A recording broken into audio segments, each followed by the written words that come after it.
Today I'll be sharing with you a couple of recipes for using that canned pumpkin. So while it's on sale, stock up because you're going to want to try all of these recipes.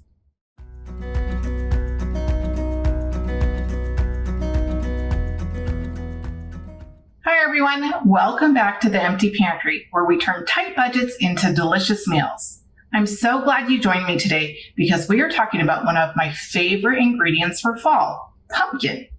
Now, we've all bought canned pumpkin and made a pumpkin pie, but do you know there's actually several other things you can make with that canned pumpkin? First, we'll make some steak and pumpkin chili, followed by some chocolate chip pumpkin bread. And then finally, we'll make some savory pumpkin pasta sauce. This recipe will surprise you. So go grab your can of pumpkin and let's start cooking. We're going to make some pumpkin chili. I'm going to make mine in the crock pot, but you can easily do this on the stove.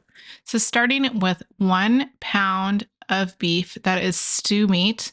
I had that in the freezer. And then I added 1 medium onion that has been diced fairly small. I added that on top of the meat. The meat was a little bit frozen, but that's okay. It's going to cook long and slow and end up being very, very tender. Now we're going to get some cloves of garlic ready. You can do 2 to 3 cloves of garlic that you're just going to crush right on top of the meat and onions. If you're not a huge fan, maybe just 1 clove. If you like it a lot, maybe even more. I did 3 cloves of garlic in this chili. I think that was just the right amount. After we have the garlic in there, we're going to add 1 bell pepper that we have diced up. Throw that on top of there. And then 1 can of kidney beans. These kidney beans have been rinsed and drained from the can. So after I took the liquid out, I put them in a little strainer and rinsed those off. Now we're going to add some diced tomatoes. These are just plain unseasoned diced tomatoes. You could use the Italian ones if you wanted. These were just plain, and you're going to throw those in there with the liquid of the can, so let's not drain the can of tomatoes. Now we're going to add our little secret ingredient, the pumpkin puree. So this is 1 can of the pumpkin. This is not the pumpkin pie mix, it's just straight up pumpkin, and it is the smaller can that is equivalent to 1 pie's worth. So just look at the can. So smaller, more of a soup can size. We're going to throw that whole can into our chili pot. Now that we have all those ingredients in there, it's quite thick, so we need to loosen it up with 2 cups of broth. You can also use water. I used vegetable broth. Any type of broth, honestly, would probably just be fine, and you can use water. Now that we have all our main ingredients in there, we need to get to adding a little bit of flavor to this chili. I mean, you definitely have to have some chili powder. So we're going to put 1 big tablespoon of chili powder in our chili pot, a little overflowing tablespoon. Then we're going to add some cumin, 1 teaspoon of cumin, followed by 1 teaspoon of smoked paprika. The smoked paprika adds just a little bit of extra flavor and really makes the chili really yummy. And then we do have that pumpkin in there, so we're going to add just a little bit of cinnamon to this chili as well. So 1/2 teaspoon of cinnamon. And finally, for seasoning, we're going to just add some salt and pepper. I did a big pinch of salt and then just a little bit of pepper. Now, I did forget 1 ingredient. It was over to the side. I was making some black beans that were dried. I didn't have any cans, so I was doing some black beans in the Instapot. So I ended up adding those last, which is not a big deal. That was the equivalent of 1 can of black beans. I just threw that in there and stirred it all up. Now that I have it all stirred, I'm just going to put the lid on it, and I am going to cook it on high until it comes to temperature. And then I'm going to turn it down to low until I'm ready to eat. I'm looking for that steak to just fall apart and all the flavors to meld really, really well. I let this pot cook for about 8 hours while I was doing some other stuff, and then served it with a little bit of red onion that was chopped up fine and a little bit of shredded cheese on the top. And it was a very hearty, yummy fall meal. The pumpkin added an extra autumn-ish flavor to it, and it was nice and thick. So it was really, really good. So that is the pumpkin chili. We made something savory, so let's make something sweet and maybe something that you've had before, pumpkin bread. So we're going to start with a big bowl and we're going to add 1 3/4 cups all-purpose flour. The next thing that we're going to add is 1 teaspoon of baking soda, followed by 1 teaspoon of baking powder. And then we'll need 1/2 teaspoon of salt, 1 teaspoon of cinnamon, and then we definitely want some nutmeg. You can't have pumpkin without nutmeg. So 1/2 teaspoon of ground nutmeg. And then we're going to want 1/4 teaspoon of some ground cloves, followed by 3/4 of a cup white sugar, and then 1/2 cup of brown sugar that we have packed into the measuring cup. So 1/2 cup of brown sugar. Now we have all our dry ingredients together. I'm just going to use a whisk and get these well incorporated. We do all the dry ingredients first, separate in a bowl so that everything is well distributed. You don't get a big glob of cinnamon or cloves or something like that. It actually wouldn't taste very good. So mix the dry ingredients really well, make sure that there's no clumps, and then we're going to set that aside. And then pull out a second small bowl to mix up my wet ingredients. We're also going to mix these really well before we put them in the dry ingredients for the same reason that we don't want big clumps. We want everything well distributed. So the first thing we're going to add is 1 cup of pumpkin puree. And you'll notice that I'm measuring this out of a larger can of pumpkin. I was able to make, a few different recipes from a large can of pumpkin. So I'm just measuring that out, 1 cup of pumpkin. The next thing we are going to add is a couple of eggs. I like to do these in a separate little bowl or something from the main bowl. So I'm going to use my little measuring cup to crack a couple of eggs. I do this just so that the shells don't get in the main bowl. Also, should I ever get a bad egg, then I haven't ruined the whole bowl because I put a bad egg in there.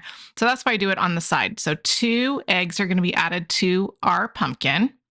Then we're going to need to add a fat. So for this recipe, I used 1/2 cup of sunflower oil. Any vegetable oil would do, but I had some sunflower oil. You could also use melted butter. So that would be 1/2 cup of melted butter. That would also be very, very good. The oil worked good to keep it nice and moist. When it was baking, the butter would do the same thing. Any type of fat is going to work really, really well. And then the final ingredient, well, one of the final ingredients for the wet mixture is a little bit of milk. So 1/4 cup of milk, and then just 1 teaspoon of vanilla extract. Now we're going to just mix all those wet ingredients together. We want to make sure that the eggs are totally broken up and that all the ingredients are well incorporated before we mix the dry with the wet ingredients. So go ahead and stir those up really, really well. Now that they're well incorporated, we're going to bring back our bowl of dry ingredients that we had set aside earlier, and we're going to add our wet ingredients to the dry ingredients. And then we're just going to mix them together really well. It's going to be kind of a thick batter. That's okay. That's what we want. But we're just going to mix those in together before we add our final ingredient, which is going to be 1 cup of chocolate chips. This step is optional. If you're not into the pumpkin chocolate mix, then you can skip this step. It's not going to hurt anything with the recipe. Just leave it out. You can also put some walnuts or pecans in there. That is really good. Pecans are really good in this bread. Or you could maybe put both, a little bit of chocolate chips and some nuts. That would be very good too. So now that we have that incorporated, we don't need to beat it or anything like that. We're going to prepare our pan. So I have 1 loaf pan that I have prepared by putting some cooking spray in there so my bread is not going to stick. Now this just makes 1 very full loaf pan. It's not a double recipe, so just 1. It's going to make a nice tall loaf of pumpkin bread. So just scoop the whole bowl of batter in your one loaf pan. It is kind of a medium texture. And then once we have it in there, we're just going to even out just a little bit. I'm going to tap it a little bit to try to get any air bubbles out of it before we put it in. And then it's ready to go into the oven. So 350 for an hour. We want a toothpick to come out clean. Then you'll know it's done. Take it out of the oven, let it sit for just a little bit before you try to pull it out of the pan. And then it's going to be ready to eat once it cools down just a little bit. And that's what it looks like when it's done. Very, very yummy pumpkin chocolate chip bread.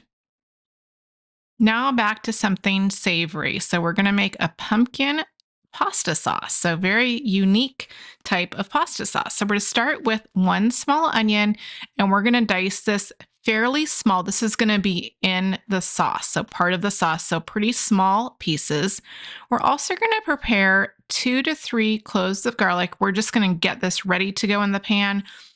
So we're going to get that minced up and then we're going to set that aside while we get our pan nice and hot and get it ready. So in our pan, we're going to add a little bit of olive oil. That's about 2 tablespoons that I put in the bottom of the pan. Once my oil is nice and warm, I'm going to add in the onions and the garlic that I had set to the side, and I'm going to want to saute these. So I'm just going to scoop everything into the pan, and I'm going to saute these until they get nice and translucent. Not really brown, but definitely on the translucent side. They're like a nice yellow. They smell really good. Now that they are to that stage, I'm going to go to add my other ingredients. So the next thing I'm going to do is I'm going to add 1 cup of vegetable broth to the onions.